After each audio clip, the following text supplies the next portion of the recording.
بسم الله الرحمن الرحيم. السلام عليكم ورحمة الله وبركاته. إن الحمد لله نحمده ونستعينه ونستغفره ونعوذ بالله من شرور أنفسنا ومن سيئات أعمالنا. من يهده الله فلا مضل له ومن يضلل فلا هادي له. وأشهد أن محمدا عبده ورسوله. اللهم صل وسلم على نبينا محمد وعلى آله وصحبه أجمعين. أما بعد, ikhwatal iman wal akhwat azani Allah wa iyyakum. Alhamdulillah, pada hari ini, hari Jumat malam Sabtu tanggal 21 November 2025, yang mana ini merupakan pertemuan yang ke-9 dari pembahasan kajian rutin kita tentang syarah rinci atau penjelasan rinci tentang rukun iman. Dan kita masih membahas rukun iman yang pertama, yaitu beriman kepada Allah Tabaraka wa Ta'ala. Dan kita sudah masuk pembahasan pada dalil tentang wujudnya Allah Tabaraka wa Ta'ala, ada dalil tentang adanya Sang Pencipta.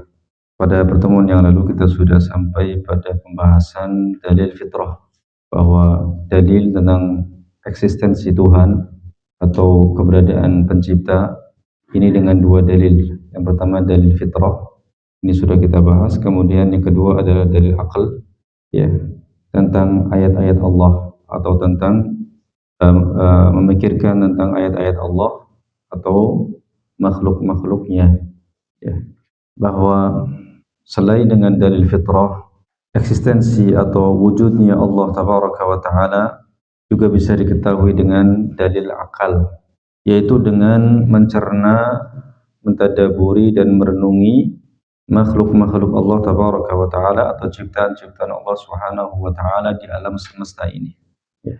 Sebagian orang bisa saja dengan fitrahnya mengakui adanya Allah Tabaraka wa Ta'ala, akan tetapi akalnya menolak hal tersebut, ya.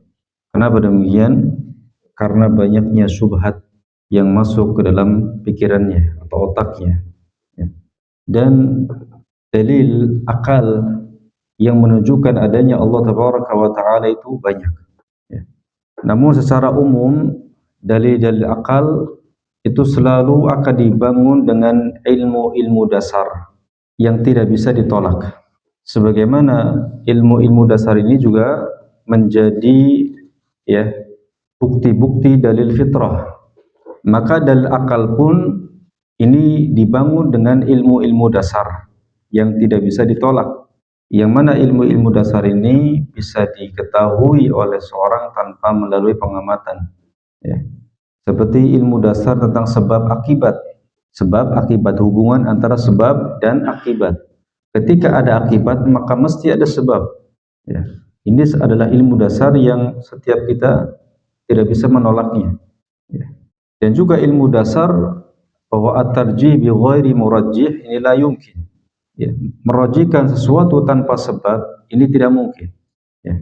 Dan sifat dalil-dalil akal yang ditunjukkan oleh Al-Quran ini umumnya adalah simple, sederhana, ya, yaitu tidak menggunakan rangkaian kalimat yang panjang atau rangkaian kalimat yang rumit dan bertele-tele, ya. Jika kita mentadaburi ayat-ayat Al-Quran, ketika Allah Azza wa Jalla menjelaskan tentang ciptaannya di alam semesta ini, maka ini bisa dipahami oleh setiap orang, baik yang cerdas maupun tidak cerdas, karena simple, mudah, bisa dipahami oleh semua orang. Dan secara umum bahwa sesuatu yang ada itu terdiri dari dua macam atau dua jenis. Sesuatu yang ada bisa dilihat, ya, sesuatu atau ada yang bisa dilihat secara langsung, dan yang kedua ada yang tidak kelihatan atau ghaib. Ini juga sudah kita pahami, ya, bahwa sesuatu itu ghaib bukan berarti tidak ada. Bahkan manusia itu sendiri bisa menjadi contoh, ya. Ketika ada di hadapan kita seseorang, berarti dia bisa dilihat secara langsung. Tapi ketika orang tersebut tidak ada di hadapan kita, ya, berarti dia ghaib. Apakah ghaibnya dia menunjukkan ketidakadaannya dia? Tidak, dia tetap ada. Hanya saja ketika itu ghaib. Di mana fulan? Fulan ghaib. Gitu. Ini pada makhluk yang asalnya bisa dilihat. Gitu. Maka sesuatu yang ada itu ada dua jenis. Ada yang bisa langsung dilihat dan sesuatu yang tidak kelihatan atau gaib. Ya.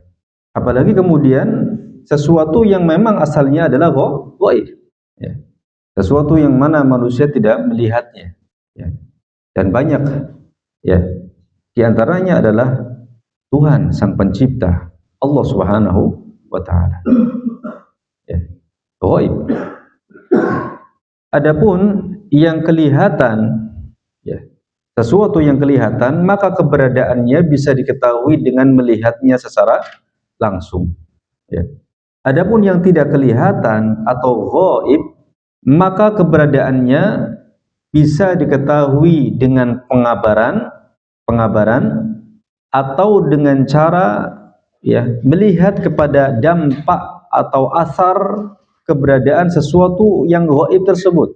Kita mengetahui ada sesuatu atau hadirnya sesuatu atau wujudnya sesuatu itu dengan dampak atau asar atau pengaruh yang ditinggalkan atau pengaruh yang ditimbulkan. Walaupun kita tidak melihat wujudnya, ya, kita tidak melihat wujudnya saat itu, tapi kita bisa mengetahui bahwa di sini ada sesuatu atau ada orang atau sesuatu yang tadi lewat atau tadi melintas atau dan semacamnya. Dari mana? Dari asar atau dari dampak atau pengaruh atau bekasnya. Dan ini yang disebut dengan dalilul asar alal mu'athir. Dalilul asar alal mu'athir. Pendalilan adanya dampak, ya, munculnya sesuatu yang mana itu menunjukkan adanya orang yang memberikan atau zat yang memberikan pengaruh atau dampak itu. Ya. Simpelnya atau mudahnya, ketika kita melihat alam semesta ini, ya, ini adalah asar dampak, ya, atau sesuatu yang ada, ya. Maka tidak mungkin kemudian alam semesta ini tidak ada muathirnya atau tidak ada yang memberikan pengaruh sehingga dia terwujud atau menjadi sebab sehingga dia ada. Ini tidak mungkin. Karena di antara ilmu dasar yang tidak bisa ditolak, ya, itu adalah hubungan sebab akibat. Ilmu tentang sebab akibat. Adanya akibat mesti ada sebab. Gitu. Nah, jadi sesuatu yang tidak kelihatan atau gaib ini bisa diketahui dengan satu pengabaran atau dengan asar atau dampak dari keberadaan sesuatu yang gaib tersebut. Adapun dalil pengabaran maka hanya bisa diterima oleh orang-orang yang agamais. Pengabaran, ya, pengabaran yang datang dari Allah Tabaraka wa Ta'ala dalam Al-Quran atau dalam kitab-kitab yang Allah Azza wa Jalla turunkan, atau pengabaran melalui para rasulnya, ya, yang mana para rasul menyebutkan, mengabarkan akan adanya pencipta, pengabaran. Maka ini hanya bisa diterima oleh orang-orang agamais. Adapun orang-orang non-agamais, ya, orang-orang non-agamais maka belum mau menerima dalil pengabaran, ya. Maka bagaimana caranya agar mereka meyakini itu? Mereka hanya bisa diajak berdiskusi dengan dalilul athar alal mu'athir, yakni dampak keberadaan sesuatu yang gaib tersebut. Diajak untuk meneliti, diajak untuk memperhatikan, diajak untuk merenungkan, gitu, ya.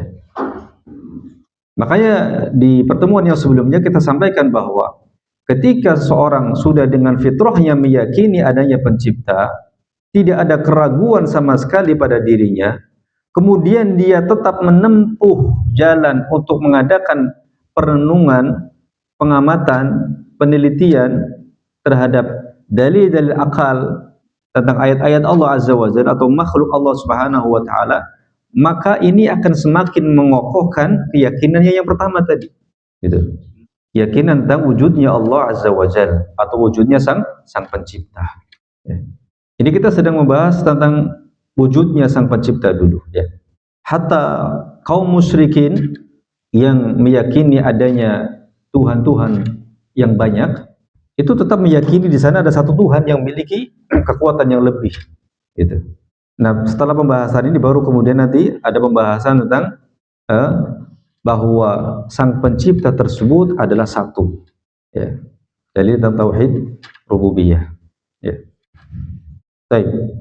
Di antara dalil-dalil akal yang menunjukkan adanya Allah dengan melihat dampak keberadaan Allah, dengan melihat athar, ya, atau dampak keberadaan Allah adalah yang pertama dalilul ijadi wal khalqi, ya, dalil penciptaan, dalil penciptaan, ya, ini yang tadi kita singgung, ya, dalil penciptaan, karena memang inti poin dari pembahasan dalil akal, ya, tentang ayat-ayat Allah ini adalah perenungan terhadap makhluk-makhluk Allah Azza wa Jalla atau alam semesta ini, ya, itu intinya. Dan kemudian secara rinci, ya, secara rinci dalil-dalil akal ini kemudian dibagi. Yang pertama adalah dalil penciptaan, penciptaan dari tidak ada menjadi ada, ya, dalilul ijad wal khalqi. Ikhwa fillah azakumullah, bahwa secara umum alam semesta ini terdiri dari dua jenis makhluk, ya. Alam semesta ini secara umum terdiri dari dua jenis makhluk. Yang pertama, yang bisa dilihat dengan langsung oleh manusia, karena kita kan yang menjadi menjadi fokus pembahasan kita sebagai manusia, begitu ya. Maka yang bisa dilihat dengan langsung oleh manusia, oleh kita, hudusnya atau kemunculannya, ya. Jadi makhluk tersebut sesuatu yang bisa dilihat langsung oleh manusia, ya. Seperti apa misalnya? Misalnya makhluk-makhluk tersebut dulunya tidak ada lalu menjadi ada, lalu kemudian sirna, seperti hewan, tumbuhan, manusia itu sendiri, dan juga manusia itu sendiri. Termasuk juga hujan, ya. Hujan yang tadinya ada menjadi yang tadinya tidak ada menjadi ada, kemudian berhenti, sirna, kemudian muncul lagi. Ini kita lihat, ya. Ini makhluk-makhluk yang dilihat oleh kita langsung akan hudusnya atau sifat hudusnya. Sifat hudus, hudus itu adalah sesuatu yang tadinya tidak ada menjadi ada. Itu tidak bisa kita pungkiri, ya. Siapapun meyakininya itu, ya. Kehudusannya atau kebaharuannya itu jelas sekali bisa dilihat oleh kita, dari tidak ada menjadi ada. Jenis yang kedua dari alam semesta adalah yang tidak bisa dilihat langsung oleh manusia kemunculannya atau hudusnya, dari ada menjadi tidak ada, seperti langit, bintang, bulan, matahari, ya. Penciptaan langit, bulan, bintang, matahari, ya. Ini kemunculannya atau hudusnya atau proses dari tidak ada menjadi ada, ini tidak kita lihat secara langsung, ya. Namun dengan mengkiaskannya atau dengan menganalogikannya dengan makhluk-makhluk jenis pertama tadi, ya, maka bisa ditarik kesimpulan bahwa seluruh jenis makhluk mengalami hudus. Seluruh jenis makhluk mengalami hudus. Ini kita sedang berbicara apa? Akal, sedang berbicara dalil akal, ya. Kalau pengabaran sudah jelas, ya. Pengabaran dalam Al-Qur'an, pengabaran dalam hadis Nabi, ya. Bahwa Allah menciptakan langit dan bumi dan antara keduanya, ya. Ini jelas. Kita sedang berbicara tentang dalil akal atau dampak dari keberadaan Allah Azza wa Jalla. Merenungkan, memikirkan, ya, dampak dari keberadaan Allah Subhanahu wa taala, ya. Dengan kita menganalogikannya atau mengkiaskannya dengan jenis makhluk yang pertama, yang mana sifat hudusnya adalah sesuatu yang kita lihat secara langsung, maka bisa ditarik kesimpulan bahwa seluruh jenis makhluk mengalami hudus atau mengalami proses dari tidak ada menjadi ada, ya. Nah, di antara yang menguatkan analogi ini atau pengkiasan ini adalah bahwa benda-benda langit tersebut selalu beredar secara teratur dan tidak pernah keluar dari aturannya, ya. Matahari, bulan, dan bintang-bintang yang lainnya, planet-planet yang kita sebut dengan planet-planet itu bergerak secara teratur dan tidak akan pernah keluar dari porosnya atau aturannya, tidak akan pernah keluar dari aturan Allah Tabaraka wa Ta'ala sampai nanti pada saat yang telah ditentukan. Itu. Maka ini menunjukkan bahwa benda-benda langit tersebut diatur, ya. Benda-benda langit tersebut apa? Diatur dan diadakan, diciptakan. Dan segala sesuatu yang diatur pasti ada yang mengaturnya. Segala sesuatu yang diatur pasti ada yang mengaturnya. Ya. Dan kenyataan ini jika ditinjau berdasarkan ilmu-ilmu dasar, yaitu ilmu dasar bahwa segala sesuatu akibat pasti ada sebabnya. Ya, segala sesuatu akibat pasti ada sebabnya. Ya, sebab akibat. Maka kesimpulannya adalah bahwa tidak mungkin ada hudus atau tidak ada sesuatu yang dari tidak ada menjadi ada, melainkan di sana ada muhdits, melainkan di sana ada yang mengadakan. Hubungan tadi hukum atau ilmu dasar sebab akibat. Gitu. Dan di antara bukti penguat argumentasi ini, yakni bahwa tidak mungkin ada hudus, tidak mungkin ada sesuatu yang baru, melainkan mesti ada yang mewujudkannya.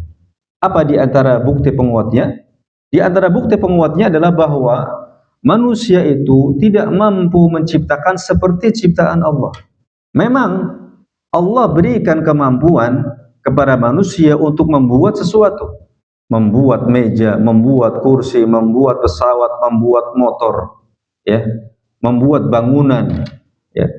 Namun, ya, itu hakikatnya hanya mengubah dari satu bentuk ke bentuk yang lain. Makanya itu tidak disebut dengan menciptakan, karena hanya mengubah dari satu bentuk ke bentuk yang lain. Adapun untuk menciptakan bahan-bahannya atau bahan-bahan dari hal-hal tadi yang kita sebutkan, untuk membuat pesawat butuh kepada apa? Besi, ya kan? Ya, bahan-bahan besi, aluminium, baja dan seterusnya. Ini manusia nggak bisa menciptakan. Yang menciptakan Allah Tabaraka wa Ta'ala. Ya, bisa membuat makanan, ya, dari berbagai macam olahan, ya, misalnya ikan. Manusia nggak bisa menciptakan ikan. Gitu. Allah Azza wa Jalla yang menciptakan. Ya. Ini diantara bukti penguat, ya, argumentasi bahwa tidak mungkin ada sesuatu yang hudus, sesuatu yang tadinya tidak ada menjadi ada, kecuali mesti ada yang mengadakan. Secara logika juga demikian. Ya. Misalnya antum melihat, ya, tadinya ruangan itu kosong, tidak ada meja, kemudian di situ ada meja, mesti kita akan, siapa yang bawa meja ini? Oh, nggak ada, ujung-ujung ada, tiba-tiba ada sendiri gitu, kita nggak akan percaya, nggak mungkin, gitu, nggak mungkin. Kalau manusia nggak ada yang ngaku, jin pun bisa, jin juga bisa memindah barang, ya, darinya disebut dalam Al-Quran, ya, tentang kisah, ya, Ifrit ketika menawarkan diri kepada Nabi Sulaiman untuk memindahkan singgasananya Ratu Sabah. Ya. Intinya ada, ya, ketika ada satu akibat maka mesti ada sebab. Gitu. Ini yang pertama, dalilul ijad wal khalq. Ya. Yang kedua, dalilul inayah, dalil inayah. Di antara dalil akal yang menunjukkan adanya Allah dengan melihat dampak keberadaan Allah adalah dalilul inayah atau dalil perhatian dan keselarasan.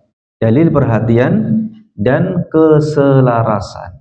Maksudnya apa? Maksudnya adalah tentang apa yang kita lihat, ya, dari perhatian Allah Azza wa Jalla terhadap ciptaannya.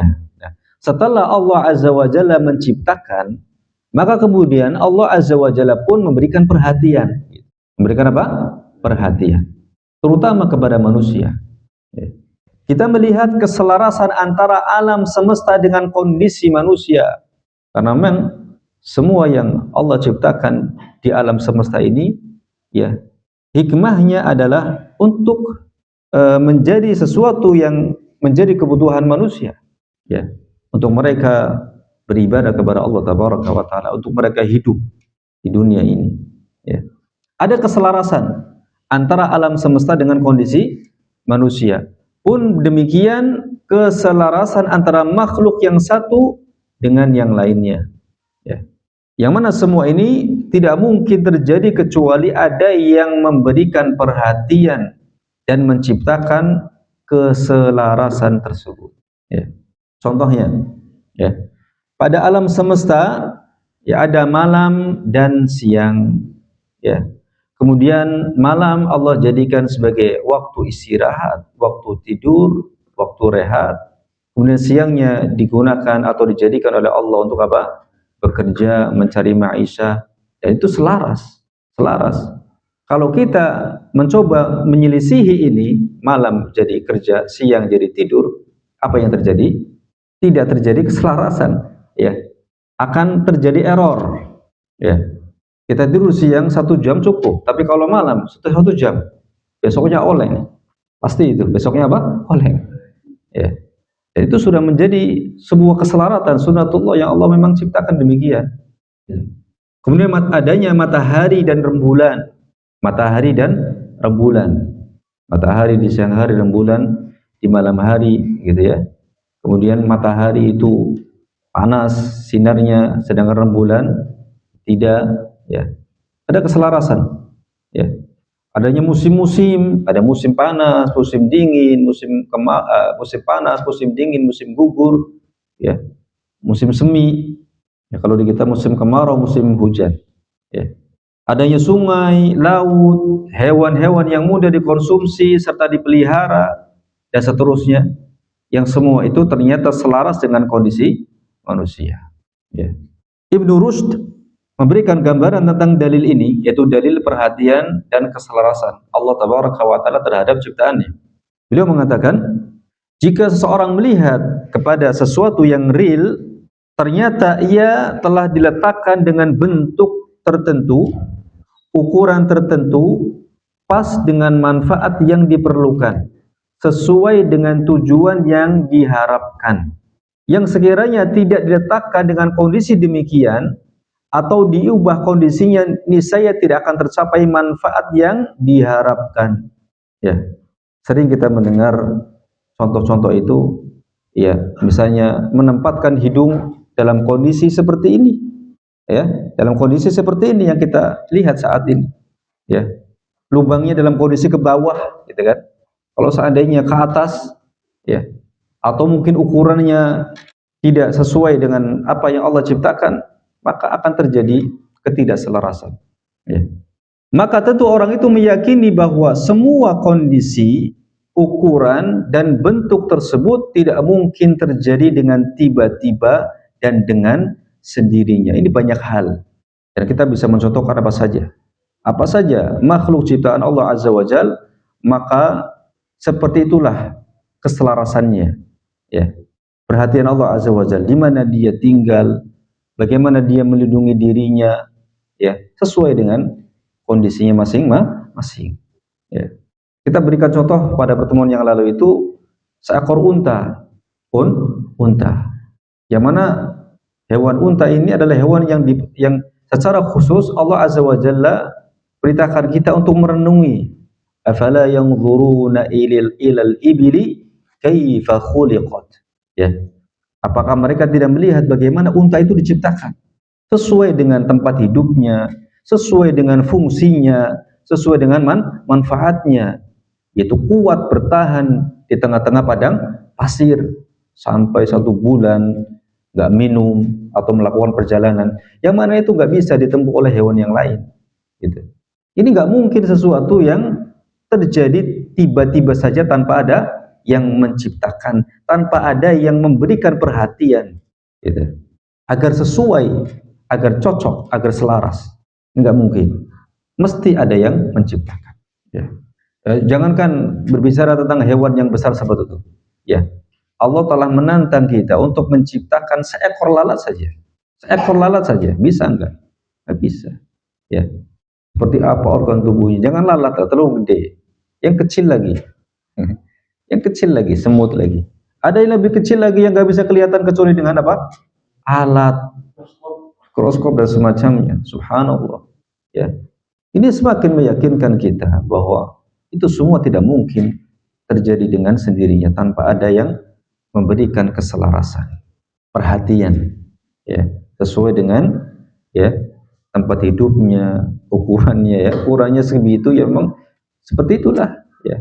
Kenapa kuman ukurannya kecil, gitu ya, bakteri dan semacamnya, ya. Karena memang di sana ada hikmah yang Allah Azza wa Jalla ya inginkan. Dan seterusnya, ya, banyak sekali, ya. Kalau kita merenungkan tentang keselarasan-keselarasan tersebut, ya. Alam semesta, ya, seperti misalnya matahari, rembulan, benda-benda langit, yang mana ini menjadi sebab adanya 4 musim, kemudian sebab adanya siang dan malam, sebab adanya hujan, air, angin, ya, juga merupakan sebab ditempatinya sebagian lokasi bumi baik oleh manusia maupun makhluk hidup lainnya, ya. Dan juga kondisi bumi yang selaras dengan penghuninya, ya, baik manusia maupun seluruh hewan darat, ya. Allah bedakan antara ya makhluk darat dengan makhluk laut, ya. Alat yang digunakan untuk bernafas, ya, dan semacamnya. Itu semua adalah bentuk perhatian dan keselarasan, ya, yang Allah Azza wa Jalla berikan kepada makhluknya, ya. Dan ini nggak mungkin terjadi tanpa ada yang membuatnya. Allah Azza wa Jalla berfirman tentang hal ini, ya, dalam Al-Quran agar kita merenungkannya. Alam naj'alil arda mihada wal jibala awtada wa khalaqnakum azwaja wa ja'alna nawmakum subata wa ja'alna al-laila libasa wa ja'alna an-nahara ma'asha. Bukankah kami telah menjadikan bumi itu sebagai hamparan sehingga kemudian kita mudah untuk berjalan di atasnya, ya, mudah untuk menempuh perjalanan. Allah hamparkan di hadapan kita bumi itu, ya, dan gunung-gunung sebagai pasak, ya, wal jibala autada, sebagai pasaknya bumi, ya, yang mana ternyata gunung itu bagian bawahnya itu lebih tinggi atau lebih panjang daripada bagian atasnya, ya. Kenapa? Karena gunung itu adalah paku. Pak, kalau antum maku sesuatu, kira-kira yang bagian mana yang panjang? Bawah, sehingga akan kokoh. Kalau antum maku di sini, kemudian yang di atasnya lebih panjang, nggak kuat. Makanya Allah jadikan gunung itu sebagai pakunya bumi, ya, pakunya apa? Bumi, sehingga yang bagian bawah itu lebih dalam, ya, daripada bagian atasnya. Bahkan bisa sampai sepertiganya. Gunung Selamat misalnya 3.000 meter, ya, atau 3 kilo, ya, 3,5 kilo.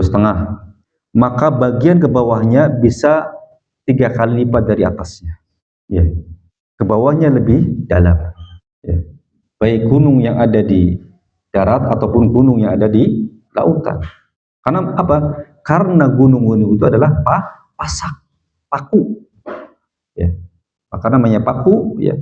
Bagian dalamnya lebih panjang, menancap ke bawah. Wa khalaqnakum azwaja, dan kami jadikan kamu berpasang-pasangan. Semuanya berpasang-pasangan, ya. Ada laki-laki, ada perempuan, ada kaya, ada miskin, dan seterusnya. Wa ja'alna naumakum subata, dan kami jadikan tidurmu untuk istirahat, ya. Kami jadikan tidurmu untuk istirahat, ya.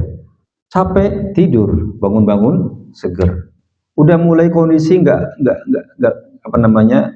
Udah mulai oleng, tidur, bangun lebih segar.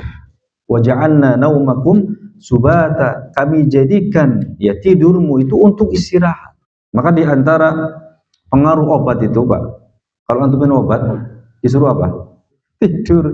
Ada obat tidurnya, bikin ngantuk, ya, bikin apa? Ngantuk. Karena dengan tidur itu kemudian badan itu menjadi apa? Segar, menjadi enak lagi.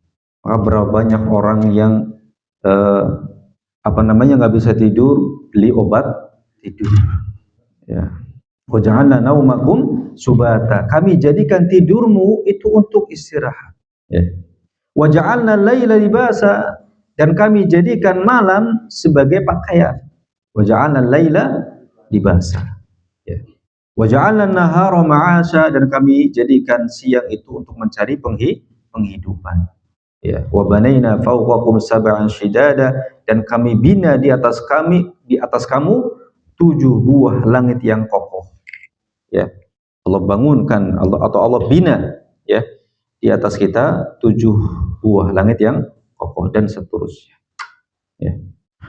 Baik, kemudian yang ketiga, dari di antara dalil akal yang menunjukkan adanya Allah dengan melihat dampak keberadaan Allah adalah dalil kesempurnaan ciptaan Allah, atau yang disebut dengan dalilul itqan wal ihkam. Dalilul itqan wal ihkam. Ya. Dalil kesempurnaan ciptaan Allah Subhanahu wa taala.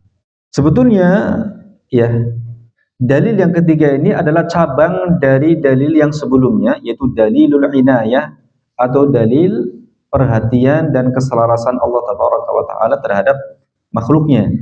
Ya. Kenapa? Karena sebab di antara sisi pendalilan dalil inayah atau dalil keselarasan ya atau perhatian Allah terhadap makhluknya adalah keselarasan masing-masing makhluk tersebut secara sempurna. Jadi keselarasan yang Allah ciptakan pada makhluk yaitu sifatnya adalah sempurna. Maka dalil kesempurnaan ciptaan Allah ini adalah bagian daripada cabang dalil yang sebelumnya tadi.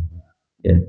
Jadi ketika Allah Azza wa Jalla memberikan keselarasan terhadap makhluk ciptaannya, disesuaikan dengan ukurannya, tempat hidupnya, kemampuannya dan seterusnya, fungsinya, manfaatnya, ya. Maka keselarasan tersebut itu sifatnya sempurna. Ya. Sifatnya apa? Sempurna. Ya. Tapi di sini disebutkan secara terpisah, pendalilannya agar lebih jelas. Ya. Bahwa seluruh ciptaan Allah Subhanahu wa taala itu dalam kondisi sempurna. Allah Azza wa Jalla berfirman, "Alladzi khalaqa sab'a samawati tibaqa ma tara fi khalqir rahmani min tafawut tarji'il basara hal tara min futur." Ya. Yang telah menciptakan 7 langit berlapis-lapis. Ya. Allah Azza wa Jalla yang telah menciptakan 7 langit berlapis-lapis. Ya. Ma tara fi khalqir rahman min tafawut. Ini syahidnya. Kamu sekali-kali tidak akan melihat pada ciptaan Allah yang Maha Pemurah sesuatu yang tidak seimbang. Tidak akan pernah melihat pada ciptaan Allah sesuatu yang tidak seimbang. Farji'il basar, maka lihatlah berulang-ulang. Adakah kamu melihat sesuatu yang tidak seimbang? Ya. Firman Allah Azza wa Jalla, "Ma tara fi khalqir rahman min tafawut." Kamu sekali-kali tidak akan melihat pada ciptaan Allah yang Maha Pemurah sesuatu yang tidak seimbang. Artinya apa? Sempurna. Ya. Sempurna semua ciptaan Allah Tabaraka wa taala. Di sini ada 2 penafsiran yang datang dari para salaf tentang ya, "Ma tara fi khalqir rahman min tafawut." Ya. Penafsiran yang pertama, yakni maksudnya adalah ciptaan Allah secara umum. Ya, ma tara fi khalqir rahman, maka kamu tidak akan melihat pada ciptaan Allah yang Maha Pemurah, ciptaan Allah secara umum, semuanya. Ya. Semuanya tanpa terkecuali. Ya, artinya semua ciptaan Allah Subhanahu wa taala adalah sempurna dan seimbang. Sempurna dan seimbang. Ya. Tidak ada yang aneh pada masing-masing ciptaan Allah Subhanahu wa taala. Manusia dengan bentuknya yang sempurna, gunung-gunung dengan bentuknya yang sempurna, laut dengan kesempurnaannya, pepohonan yang rindang dan hewan-hewan dengan bentuknya yang khas, ya, dan seterusnya. Ya. Semuanya diciptakan sesuai dengan porsinya masing-masing. Ya. Tafsiran yang kedua, maksud dari ya, melihat pada ciptaan Allah di sini adalah melihat langit secara khusus atau secara spesifik, secara apa? Khusus, ya. Yani bagaimana Allah Azza wa Jalla menciptakan langit dengan begitu kokoh tanpa ada tiang di sana, ya, bersusun, dan kemudian juga di langit di sana banyak benda-benda, ya, Dan juga di sana ada penduduknya, sebagaimana di bumi ada penduduknya. Dan bahkan penduduk langit itu jauh lebih banyak. Itu para malaikat di sana. Ya. Nah, ini semua Allah Azza wa Jalla ciptakan dengan sempurna dan kita tidak melihat ada keganjilan atau keanehan dalam ciptaan-ciptaan Allah Azza wa Jalla tersebut. Ya. Kemudian Allah Azza wa Jalla firman, "Farji'il basara hal tara min futur." Maka lihatlah sekali lagi, adakah kamu lihat sesuatu yang cacat? Ya. Nah, penggalan ayat ini dijadikan dalil untuk menguatkan pendapat sebelumnya bahwa yang dimaksud dengan ciptaan Allah dalam ayat ini adalah langit. Ya. Tapi meskipun demikian, kedua tafsiran di atas adalah benar. Artinya, maka kamu tidak akan melihat pada ciptaan Allah yang Maha Pemurah ya sesuatu yang tidak seimbang. Baik itu pada langit, penciptaan langit ataupun penciptaan alam yang lainnya. Dua-duanya bisa diterima ya. Karena hukum asal khilaf atau perbedaan pendapat dalam tafsir itu adalah khilaf tanawwu'. Khilaf tanawwu' ya. Itu khilaf yang tidak bertentangan antara satu pendapat dengan pendapat yang lain. Artinya bisa masuk semuanya. Itu namanya khilaf tanawwu'. Dan kita akan sering dapati penafsiran sebuah ayat atau sebuah kata itu banyak tafsirannya, tapi semuanya bisa masuk ke dalam makna kalimat tersebut. Karena apa? Karena khilafnya tanawwu. Ya, qala Mujahid, qala Qatadah, seperti itu ya. Maknanya seperti ini, maknanya seperti ini. Yaitu khilaf tanawwu yang artinya semua maknanya bisa masuk ya. Allah Azza wa Jalla juga berfirman, "Sun'allah alladzi atqana kulla syai." Begitulah perbuatan Allah yang membuat dengan kukuh, dengan kokoh tiap-tiap sesuatu ya, dengan mutqin, dengan baik, dengan sempurna. Atqana kulla syai ya. Jadi ketika Allah Azza wa Jalla menciptakan segala sesuatu, itu diciptakan dengan kokoh, dengan baik, dengan sempurna, dengan segala kesempurnaan. Baik, kokoh, mutqin ya.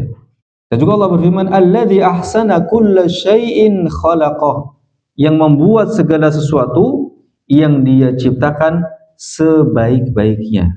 Ya, alladzi ahsana kulla syai'in khalaqahu. Ya. Yang menciptakan atau membuat segala sesuatu yang Dia ciptakan dengan sebaik-baiknya. Ya. Allah juga berfirman, "Inna kulla syai'in khalaqnahu biqadar." Sesungguhnya kami menciptakan segala sesuatu menurut ukurannya. Ya, menurut ukurannya.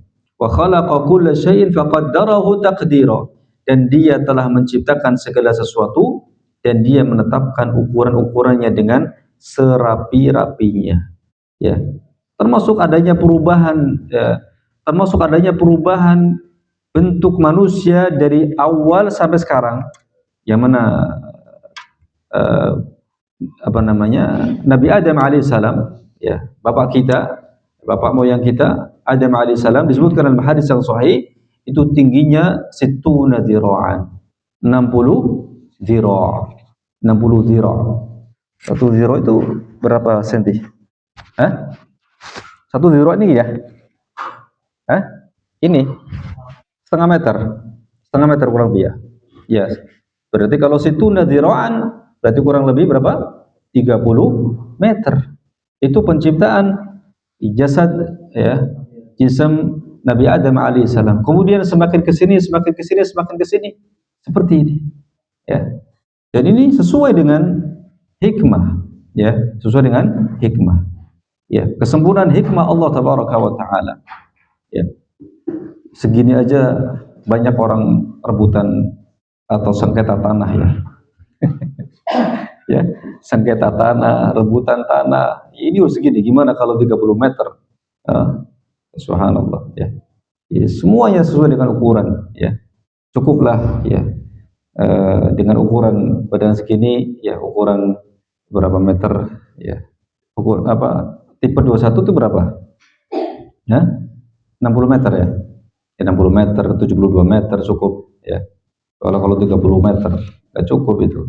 Antum beli tanahnya harus luas, terus bangunnya harus berapa lantai gitu ya. Subhanallah ya. Sesuai dengan ukuran ya. Dan penuh dengan kesempurnaan. Lihat bagaimana hewan lalat yang begitu sempurna penciptaannya, tidak ada kekurangan sama sekali. Allah Azza wa Jalla berfirman tentang lalat ini, ya ayuhan nas duriba mathalun fastami'u lahu innal ladzina tad'una min dunillahi lan yakhluqu dhubaban walau ijtama'u lahu wa in yaslubuhum adh-dhubabu syai'an la yastanqidhuhu min dha'fa at-talib wal matlub. Hai manusia, telah dibuat perumpamaan, maka dengarkanlah olehmu perumpamaan itu. Sesungguhnya segala yang kamu seru selain Allah sekali-kali tidak dapat menciptakan seekor lalat pun, walaupun mereka bersatu menciptakannya. Dan jika lalat itu merampas sesuatu dari mereka, yaitu dari Tuhan yang disembah selain Allah itu, maka tiada mereka dapat merebutnya kembali dari lalat tersebut. Maka amat lemahlah yang menyembah dan amat lemah pula lah yang disembah. Ini berkaitan dengan penyembahan terhadap selain Allah. Betapa Tuhan yang disembah selain Allah itu lemah, ya. Hatta lalat ketika mengambil sesuatu dari Tuhan tersebut atau berhala tersebut tidak mampu untuk mengejarnya atau mengambilnya kembali. Kemudian juga lihat bagaimana ya langit ya yang begitu kokoh, ya, tegak tanpa tiang dan tidak berlubang sama sekali, ya. Lihat juga bagaimana manusia, ya, manusia bagaimana begitu sempurna penciptaannya. Pada organ-organ tubuh manusia sungguh terlalu banyak keajaiban. Ini terutama mungkin ya para dokter ya yang belajari organ-organ tubuh, atau mungkin ahli-ahli kesehatan yang belajar tentang organ-organ tubuh manusia. Atau kita pun sendiri ya bisa merasakannya atau bisa mengetahuinya, ya. Atau lebih detail lagi atau lebih mendalam lagi kita bisa membaca tentang bagaimana fungsi organ-organ tubuh kita masing-masing, dari ginjal, limpa, hati, paru-paru, semuanya, ya. Ini ya menunjukkan bagaimana perhatian dan ya yang Allah Azza wa Jalla berikan kepada yang menunjukkan kesempurnaan ciptaan Allah Subhanahu wa taala. Dan Allah Azza wa Jalla berfirman, "Wa fi anfusikum afala tubsirun," dan pada diri-diri kalian apakah kalian tidak memperhatikan, ya, tentang penciptaan diri kita, ya. Ya, jasad kita, organ tubuh kita dan seterusnya. Kemudian juga lihatlah bagaimana saraf mata, ya, saraf mata menuju otak yang jumlahnya demikian banyak, ya. Saraf tersebut ibarat kabel-kabel yang menghantarkan apa yang dilihat oleh mata untuk dicerna oleh otak, ya. Masing-masing saraf tersebut memiliki fungsi yang berbeda. Ada saraf untuk warna tertentu dan ada saraf untuk bentuk tertentu, ya. Jika ada sebagian saraf yang bermasalah, ibarat seperti ada kabel yang bermasalah sehingga gambar yang dihasilkan tidak sempurna, ya. Subhanallah. Maka sangat tidak logis jika menyatakan bahwa semua kesempurnaan pada makhluk terjadi dengan sendirinya dan kebetulan tanpa ada yang menciptakannya, ya. Mungkin masih masuk akal kalau kebetulan itu terjadi pada satu atau dua jenis makhluk saja, ya. Dari sekian puluhan ribu item atau makhluk atau jenis, ya. Namun kemudian kalau ribuan item atau ribuan jenis, bahkan seluruh item itu sempurna, maka itu menunjukkan adanya pencipta secara pasti, ya. Kemudian yang keempat, ya, dalil pengaturan, dalilu taskhir wa tadbir, ya. Dan ini juga sebetulnya masih merupakan bagian dari dalil inayah atau dalil perhatian dan keselarasan, ya, yang kemudian disebutkan secara terpisah, secara khusus juga agar lebih jelas pendalilannya.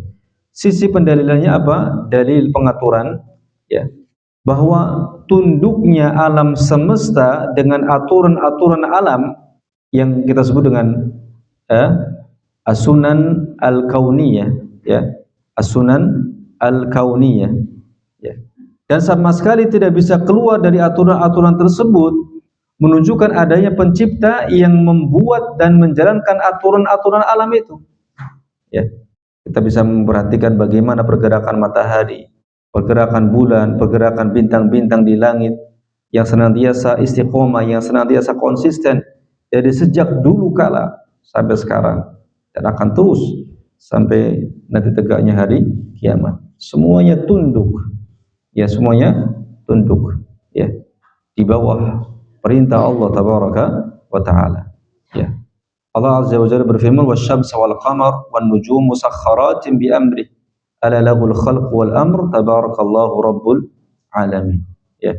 Dan diciptakannya pula matahari, bulan dan bintang-bintang, masing-masing tunduk kepada perintahnya, perintah Allah tabaraka wa taala. Ingatlah, menciptakan dan memerintah hanyalah hak Allah. Maha suci Allah, Tuhan semesta alam, dan juga dalil-dalil yang lainnya. Ya. Oleh karenanya ikhwas sekalian, ya, kita tidak boleh membenarkan ucapan peramal. Nah ini, ya. Kenapa? Karena pergerakan bintang-bintang, bintang ini muncul di sini, bintang ini muncul di sebelah sini, itu semua dengan pengaturan Allah, perintah Allah Subhanahu wa taala. Munculnya bintang tertentu, ya, hilangnya bintang tertentu, munculnya di sebelah sini, sebelah sana, itu semua dengan pengaturan Allah Tabaraka wa taala, dan kemudian dijadikan oleh para peramal, ya, untuk meramal satu kejadian yang akan terjadi di muka bumi. Maka kita tidak bisa membenarkan itu. Kenapa? Karena itu semuanya dengan perintah Allah Tabaraka wa taala, ada pengaturannya, ya. Yang mana para peramal mengatakan, ya, bahwa kejadian alam dan nasib orang terpengaruh dengan gerakan bintang atau benda langit tertentu, ya. Termasuk juga apa yang diyakini oleh sebagian orang, ketika ada bintang jatuh kemudian disuruh apa? Berdoa. Ya, ada bintang jatuh, berdoa. Karena dianggap bahwa pergeseran bintang atau jatuhnya bintang itu adalah waktu dikabulkannya apa? Permintaan, gitu kan. Mempengaruhi gitu. Ini adalah salah satu bentuk ramalan, ya. Buktinya apa? Buktinya bahwa kita tidak boleh membenarkan ucapan para peramal itu tentang, ya, ramalan-ramalan bintang dan semacamnya. Buktinya dalam satu waktu, yaitu di saat, ya, bintang tertentu muncul, ternyata lahir berbagai macam manusia yang nasibnya mereka berbeda-beda. Ada yang nantinya kaya, ada yang nantinya miskin, ada yang nantinya berumur panjang, ada yang berumur pendek, ada yang baik dan juga ada yang buruk. Padahal mereka lahir, ya, pada kemunculan bintang tertentu, bintang yang sama, ya. Dan juga dalam waktu yang sama bisa terjadi kecelakaan pesawat atau kapal, sementara penumpangnya berasal dari berbagai macam suku, asal, agama, status sosial, dan yang lainnya. Namun mereka mengalami nasib musibah yang sama. Ini semua menunjukkan bahwa yang mengatur alam semesta bukanlah benda-benda langit, melainkan Sang Pencipta yang mengaturnya dengan as-sunan al-kauniyah tersebut. Ya. Ya, bisa jadi ada yang ketika kecelakaan itu di pesawat itu, ada yang memang keluar pada hari naasnya, mungkin yang mereka yakini, ada juga yang tidak, tapi sama-sama apa? Sama-sama kecelakaan, gitu. Maka kecelakaan tersebut bukan karena pada hari naasnya, tapi memang sudah ditakdirkan oleh Allah Subhanahu wa taala. Demikian ikhwah yang bisa kita sampaikan pada pertemuan malam hari ini. Insyaallah kita akan lanjutkan dalil yang kelima dan seterusnya dari dalil-dalil, ya, tentang yang menunjukkan adanya Allah dengan melihat dampak dalam dampak keberadaan Allah Subhanahu wa taala, ya. Semoga bermanfaat. Wallahu a'lam bissawab. Wa sallallahu ala nabiyyina Muhammad wa ala alihi wa sahbihi wa sallam, wa akhiru da'wana alhamdulillahi rabbil alamin. Demi qadir wa kafatul majlis. Subhanakallahumma wa bihamdik, asyhadu an la ilaha illa anta, astaghfiruka wa atubu ilaik. Assalamualaikum warahmatullahi wabarakatuh.